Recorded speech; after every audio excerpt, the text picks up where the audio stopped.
गेल्या अनेक वर्षांपासून आपली सांस्कृतिक ओळख जपणारं बदलापूर शहर आज एका वेगळ्याच घटनेने प्रकाश झोतात येत आहे.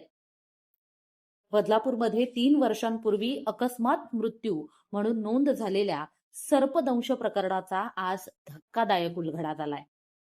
काँग्रेसच्या विधानसभा अध्यक्षा नीरजा आंबेडकर यांच्या मृत्यूमागे अपघात नाही तर थरारक आणि नियोजित हत्येचा कट असल्याचं पोलीस तपासात स्पष्ट झालंय. या प्रकरणात धक्कादायक बाब म्हणजे पत्नीच्या हत्येचा सूत्रधार तिचाच पती निघालाय. 10 जुलै 2022 रोजी बदलापूरमध्ये राहणाऱ्या काँग्रेस नेत्या नीरजा आंबेडकर यांचा सर्पदंशाने मृत्यू झाल्याची नोंद अकस्मात मृत्यू म्हणून करण्यात आली होती. मात्र 3 वर्षांनंतर एका वेगळ्या गुन्ह्याच्या तपासातून हा जुना खून उघडकीस आलाय.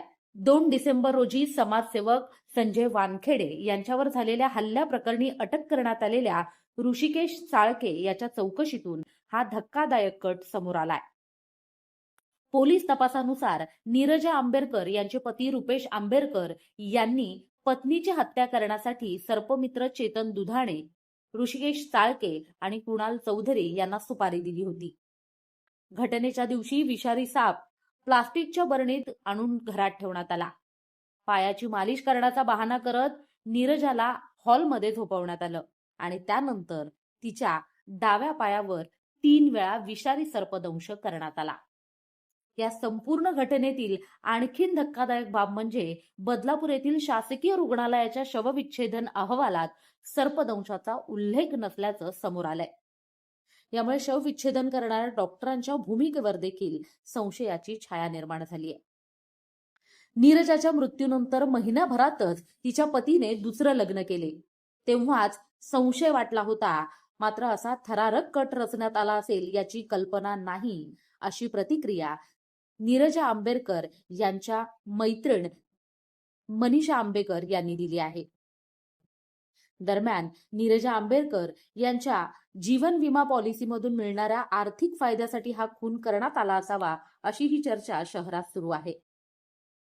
यावेळी पतीसह 4 जणांना बदलापूर पूर्व पोलिसांनी अटक केली असून पुढील तपास सुरू आहे. सर्पदंशाच्या आड लपवलेला हा अमानुष हत्येचा कट उघडकीस आल्यानं संपूर्ण बदलापूर शहर हादरून गेलंय. 3 वर्षांनंतर तरी सत्य समोर आले, पण आता प्रश्न एकच, दोषींना कठोर शिक्षा होणार का? प्रथम मी सगळ्यांना माझी ओळख सांगते. मी मनीषा आंबेडकर. मी सामाजिक काम करते. मी 10 वर्ष महिला तक्रारमध्ये काम केलेलं आहे. त्या दरम्यान नीरजा आंबेडकर ही मला भेटली होती. तिचे काही कौटुंबिक प्रश्न होते आणि त्या कौटुंबिक प्रश्नामधून मी तिला मदत करत होती. त्यामुळे ती माझी चांगली जवळची एक मैत्रीण झाली होती आणि बऱ्याच वेळेला ती खूप कठीण परिस्थितीतून वर आलेली होती. ती काही प्रॉब्लेम आल्या का, मुलांचं आधार कार्ड असू दे, काही असू दे, मला येऊन भेटत होती. ताई मला ती खूप खूप म्हणजे एवढी जे गरीब होती की तिला कपड्यांचं सुद्धा एवढं भान नव्हतं की आपण चांगले कपडे घालायला पाहिजे. पण काही कालांतरानंतर तिच्यात खूप बदल झाला आणि मला वाटतं की चांगली प्रगती केली. नंतर तिने पक्षात प्रवेश केला, काँग्रेसची अध्यक्ष झाली. मला खूप आनंद वाटला. तिला बोलली, तू माझ्यासारखी भरारी घ्यायला लागली ग, खूप छान काम करते. ती बोलते, ताई तुझा आशीर्वाद आहे म्हणून आम्ही काम करतोय. परंतु काही दिवसांनी नंतर असं कळालं की ती तिच्या मिस्टरांबरोबर गेली होती आणि काहीतरी फिरताना तिने फेसबुकला पण टाकलं. तर ती प्रत्येक वेळेस लाईव्ह टाकत असायची की मी इकडे चालली, तिकडे चालली. आणि ज्यावेळेला मला जसं कळालं की तिच्याबरोबर असा झालंय की रुपेश तिचा नवरा, तो मला पण भेटला होता, ताई असं असं झालंय. आणि मी ग्रामीणमध्ये जसं घटना घडल्यावर बघायला पण गेली तर मला सांगितलं की ताई तिला असं प्रॉब्लेम झाला आणि असं करता करता तिला गाडीमध्ये प्रॉब्लेम झाला असं सांगितलं. आम्हाला काय वाटलं की यांचं एवढं घनिष्ठ प्रेम होतं आणि बघितलेलं पण होतं. हे असं कसं काय घडलं. मला असं जसं कालची बातमी आली ती बातमी मी ऐकून धावत आले की खरंच माझ्या नीरजा मैत्रीण, तिच्यावर एवढा मोठा घात झाला. आणि खूप खूप चांगली मुलगी होती ती आणि म्हणजे छोट्या घरातून ती मोठ्यापर्यंत परिस्थितीने तोंड देत येत होती. तिच्या नवऱ्याने मला असं सांगितलं की ताई आम्ही 2 जण जात होतो, तिच्या माहेरी जात होते वाटतं ते. आणि बोलता आम्ही एका ठिकाणी काहीतरी तिचा उपास होता, तिने काहीतरी खाल्लं बोलतो. आणि बसले बसले माझ्याशी गप्पा मारताना मी ड्रायव्हिंग करतोय आणि तिला असं झटका आला असं म्हणून त्याने मला असं सांगितलं आणि तिथंही तसंच ऐकलं होतं. पण आज ही बातमी ऐकून मला म्हणजे खरंच वाटत नाही की निर्जाबरोबर एवढं हे झालं. तर नक्कीच तिच्याबरोबर काय जर असं झालं असेल तर मी प्रशासनाला सांगेल की तिला न्याय असू द्या. कारण तिचे छोटे जे 3 लेकरं आहेत ना, ते खूप लहान होते ज्यावेळेला ती वारली त्यावेळेला. कारण तिचं जेव्हा अंतिम विधी होते ना, मी स्वतः तिथे गेली होती आणि मी स्वतः तिथे सगळं आणले होते की ते लेकरांची आजची अवस्था तर मला बघूनच एकदम वाईट वाटतंय की असं लोकांची कृती एवढी बदलून गेली. म्हणजे एका महिलेला तुम्ही भावनिक करतात, प्रेमात घेतात, तिच्या सगळ्या गोष्टी विचारून तिच्या तुम्ही लाचार म्हणून तिला हे करता की नाही बाबा तुला नाही असं नाही, मी तुला अशी मदत करेल तशी तिला भावनिक होऊन तिच्याबरोबर अशा करून आणि तिच्याबरोबर असे घात केले जातात ना, अशा पुरुषांना तर 100% फाशीची सजा. त्यांचं दोघांचं प्रेमविवाह होतं, कारण कौटुंबिक प्रश्न होते त्यांचे दोघांचेही होते. ते एकमेकांना सांभाळून घेत होते की माझा असा प्रश्न आहे, तुझा तसा प्रश्न आहे. त्याच्यामधून ते दोघं जण बाहेर पडले होते आणि त्याच्यातून ते दोघं चांगले राहत होते. लग्नही केलेलं होतं, दोघांनी व्यवस्थित राहत होते. परंतु मला अजूनही विश्वास पटत नाही. मी तेच विचारायला आली की आज इथं असं काय घडलं की त्याच्यामुळे त्याने असा घात केला. एका महिन्यात लग्न केलं त्यावेळेलाच आम्हाला आमच्या जे मैत्रिणींचा ग्रुप होता त्यावेळेलाच आम्हाला असं वाटलं की अरे एवढा कसा हा, तर तिच्या मिनिटं 5 मिनिटं तिला सोडून राहत नव्हता, तिच्यावर कंटिन्यू काम करत होता आणि एका महिन्यात त्याने दुसरं लग्न केलं. तेव्हापासून आम्ही त्याच्याशी तर बोलणं टाळलं होतं आणि आज ही बातमी ऐकल्यावरच आम्ही आज इथं आलोय. परंतु अजून त्याच्यातून काय निष्पन्न निघालं आणि काय झालं अजून अद्याप कळलं नाही. मी पोलिसांना पण विचारायचा प्रयत्न केला. ते बोलले मॅडम तपास चालू आहे, आम्ही तुम्हाला सगळं सांगू. तसं मी सांगू शकत नाही कारण मला ती गोष्ट माहित नाही की त्याने असं केलं.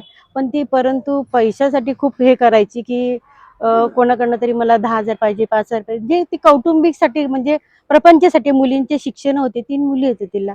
त्याच्यामुळे तिला जरा त्या गोष्टींचं बऱ्याचशा गोष्टी तिला जबाबदारी होत्या. नाही काही ती कल्पना नव्हती. खरंच जे आहे ते मी सांगेल की त्याने तिला काय केलं की काय ते मला एवढं माहित नाही.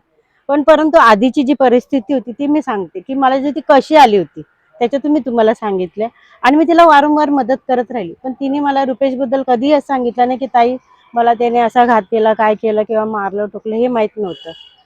बदलापूर पूर्व पोलीस स्टेशन एडीआर क्रमांक 53/2022 येथील जी मयत महिला होती निर्जा रुपेश आंबेडकर यांचा मृत्यू झाल्याने या अनुषंगानं हा एडीआर दाखल होता. सदरचा एडीआर हा 2022 साली दाखल होता आणि त्यामध्ये एडीआरचा तपास केल्यानंतर त्याच्यामध्ये कोणाचाही संशय आक्षेप नसल्या कारणाने आणि वैद्यकीय अभिप्रायाच्या अनुषंगानं तो एडीआर समरी केलेला होता. परंतु काही दिवसापूर्वी आम्हाला या एडीआरच्या अनुषंगानं काही इतर माहिती मिळाली होती. त्या माहितीमध्ये सदरचा मृत्यू हा नैसर्गिक नसून तो एक हत्या असल्याच्या आम्हाला गोपनीय माहिती मिळाल्या होत्या. त्या अनुषंगानं आम्ही मागील 6 महिन्यापासून याच्यावर वर्कआउट करत होतो. याच्यामध्ये याच्यापूर्वी काढलेले जे सीडीआर आहेत त्या सीडीआरचा अनालिसिस आणि गोपनीय माहिती या अनुषंगानं त्याचा आमचा तपास चालू होता. या तपास हा पूर्णपणे गोपनीयरित्या चालू होता. यामध्ये 2 डिसेंबर 2025 रोजी एक यातील आरोपी जो आहे या आरोपीने एक 109 BNS प्रमाणे एक गुन्हा केलेला होता जो की हाफ मर्डरचा गुन्हा आहे. त्यामध्ये आम्ही त्या आरोपीला अटक केल्यानंतर ह्या घटनेच्या अनुषंगाने आम्ही त्यांना माहिती विचारली तर त्यांनी त्या घटनेची आम्हाला कबुली दिली. कबुली दिल्यानंतर आम्ही त्या पूर्ण आमच्याकडे जे असलेले पुरावे आणि या हा आरोपी सांगत असलेल्या गोष्टी यांचं पूर्ण मॅचअप केल्यानंतर आम्ही एका निर्णयाप्रत आलो होतो की याच्यामध्ये निश्चितच त्या महिलेचा हा नैसर्गिक मृत्यू नसून तो मर्डर असल्याची आमची खात्री झाल्याने आम्ही सदरचा गुन्हा दाखल केलेला आहे. त्याच्यामध्ये आतापर्यंत आम्ही 3 आरोपींना अटक केलेला आहे आणि जो आम्हाला माहिती दिलेला आहे तो इतर गुन्ह्यामध्ये एक आरोपी अटक आहे. आधीचे जे पोस्टमॉर्टम रिपोर्ट झालेले होते त्या रिपोर्टचा आम्ही अजून अभ्यास चालू ठेवलेला आहे. त्याच्यामध्ये त्यांचे जे तज्ज्ञ आहेत त्या तज्ज्ञांकडे त्या अनुषंगाने आम्ही क्युरी करणार आहोत आणि त्याच्यामध्ये जे दिलेलं रिझन आहे त्या रिझनच्या अनुषंगाने सुद्धा आमचा तपास चालू आहे.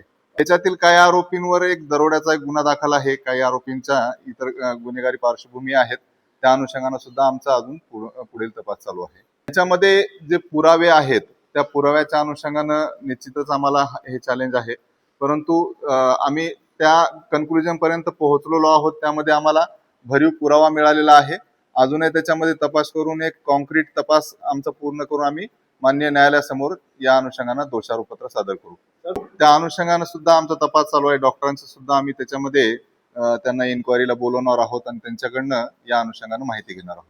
अद्यापपर्यंत आपण 3 आरोपींना अटक केलेला आहे आणि यातील जो महत्वाचा दुसरा एक आरोपी जो आहे तो इतर गुन्ह्यामध्ये अटक आहे, त्याला आपण या गुन्ह्यामध्ये वर्ग करून घेणार आहोत. याच्यामध्ये इतरही कोणी अजून निष्पन्न होते का आरोपी म्हणून, तर त्या अनुषंगाने सुद्धा तपास चालू आहे. तपासाची दिशा ही चांगल्या पद्धतीने चालू आहे आणि याच्यामध्ये निश्चितच आम्ही चांगल्या पद्धतीने यशस्वी हो. यातले सगळे आरोपी हे जे बदलापूरचेच आहेत. आपण यातील 2 आरोपी जे आहेत हे बदलापूर मधून अटक केलेली आहे आणि एक आरोपी जो आहे तो अलिबाग या ठिकाणी गेल्याची आम्हाला माहिती मिळाली होती. त्या अनुषंगाने आम्ही तिथं तपास पथक तयार करून पाठवून रात्रीतून त्यांना अटक केलेलं होतं. या अनुषंगाने सुद्धा तपास चालू आहे. हेतू 1-2 दिवसातच आपल्याला लक्षात येऊन जाईल.